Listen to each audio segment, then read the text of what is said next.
When it comes to DJing, especially DJs that are playing a lot of electronic music styles, for example, house music, will tend to use the up faders for mixing rather than the crossfader. Now, you can use the crossfader to mix, and you can mix from A into track B by simply moving the fader from left to right and right to left. But all you're effectively doing on the up fader is just that.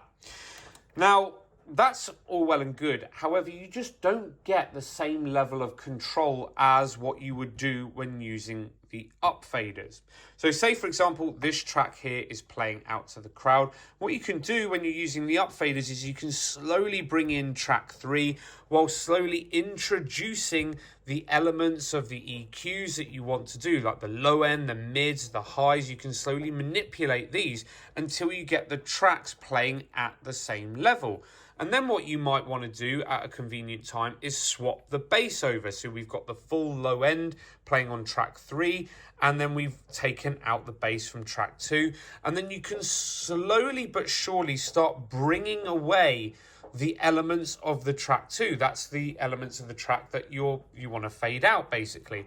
So you just get a whole lot more control.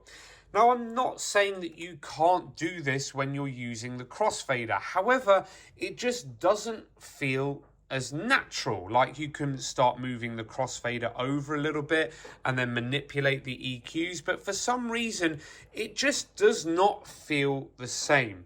So just bear that in mind. And that is the reason why a lot of house music DJs and a lot of electronic music DJs, like, EDM artists, even drum and bass artists, for example, they will focus on using the up faders rather than the crossfader.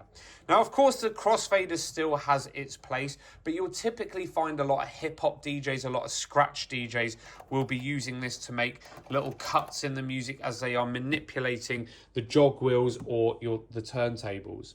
Share this with a friend that will find it useful, and happy mixing.